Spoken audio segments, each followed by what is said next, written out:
Hello world, welcome back to my channel. This is the channel that discusses ideas to change our African mindsets. In today's video, I'll be talking about the need to change our working culture. Remember, this video comes every Saturday. Tune in and share within your networks. In my first book, The Fourth Heritage, I introduced a device I called the HERI, which I attributed as the cause for people's development in the modern era. In other words, I described the HERI as the working culture that is needed for a people to develop.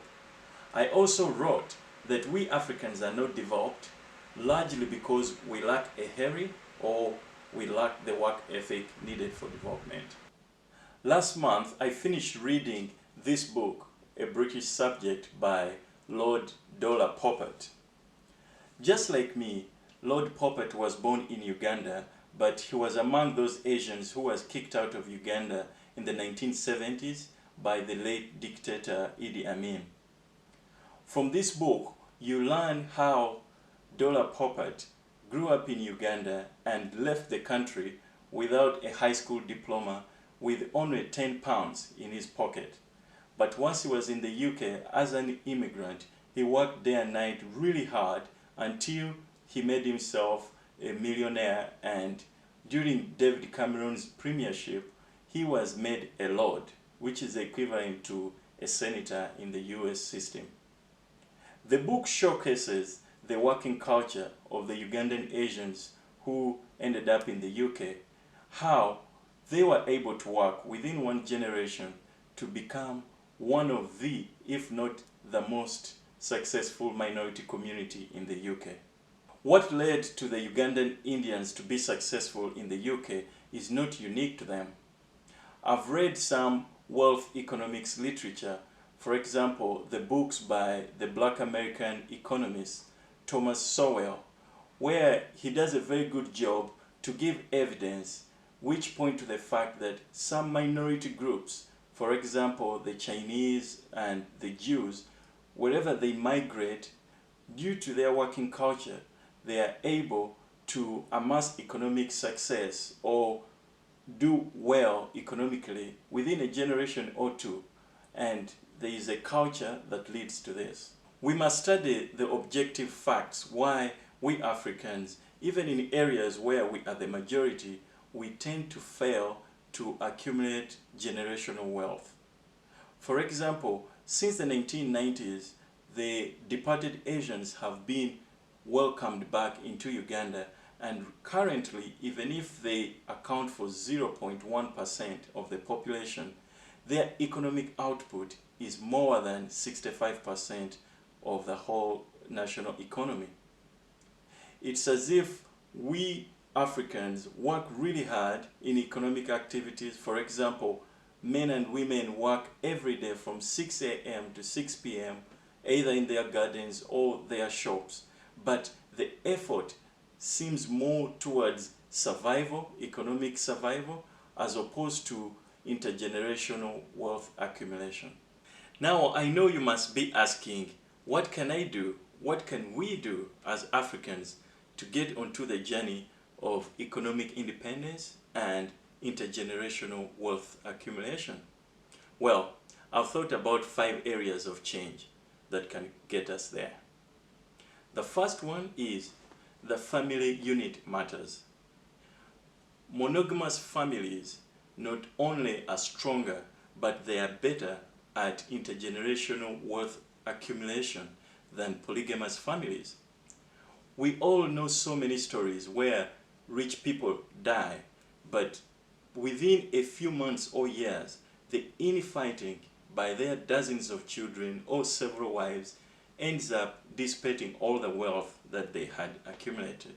Besides the Ugandan Asians I've talked about, whom I've read in this book, all the other societies I write about in my books, the Jews, the Chinese, the Germans, all the developed peoples in the world have monogamy as a cultural trait.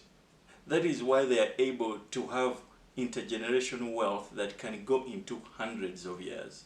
The second area of change is there has to be personal trust within business dealings. We all know of so many stories where friends and even family members end up cheating or blatantly stealing resources from communal businesses. That does not help generational wealth. The communities that are really good at intergenerational wealth accumulation have a very close and trusting, cohesive community and family relationships, such that the economic activities are always on trust, and that trust can go in decades and even centuries. The third area of change is we must support our own businesses and initiatives. It is very sad to read about how many Africans love to consume foreign clothes, foreign food, and anything foreign. All this is at the disadvantage to those homegrown businesses and initiatives that may die out because of lack of support. The fourth area of change is we have to avoid the culture of blaming. In this book, you read about how Dollar Poppet, when he had come to the UK, he faced the challenges of racism and other hurdles. But more than blaming, you see, he grew a mindset or a cultural outlook that when you combine it with his neat family and the trust within his community, he was able to work really hard until he and his community were successful. The fifth and last area of change is we must understand that changing culture means changing self. When there is something in society that needs to be changed, like the working culture, there is no one who is going to do it other than you and me. So by us getting onto a culture, a working culture that is fit for the modern era, that is how our African work culture will change. We have to remember that if there are any traditional cultural elements that prevent us from creating a work culture that is fit for the modern era, we have to ditch those traditions and create new ones. Traditional culture was created by our dead ancestors, but the dead don't create in the present time. It is you who is alive that has to get up and create the values, the behaviors, and the attitudes that will make sure that your children and your children's children will have wealth when you're gone. As I wrote in The Fourth Heritage, the working culture that has made the Germans develop in modern times is their Protestant work ethic.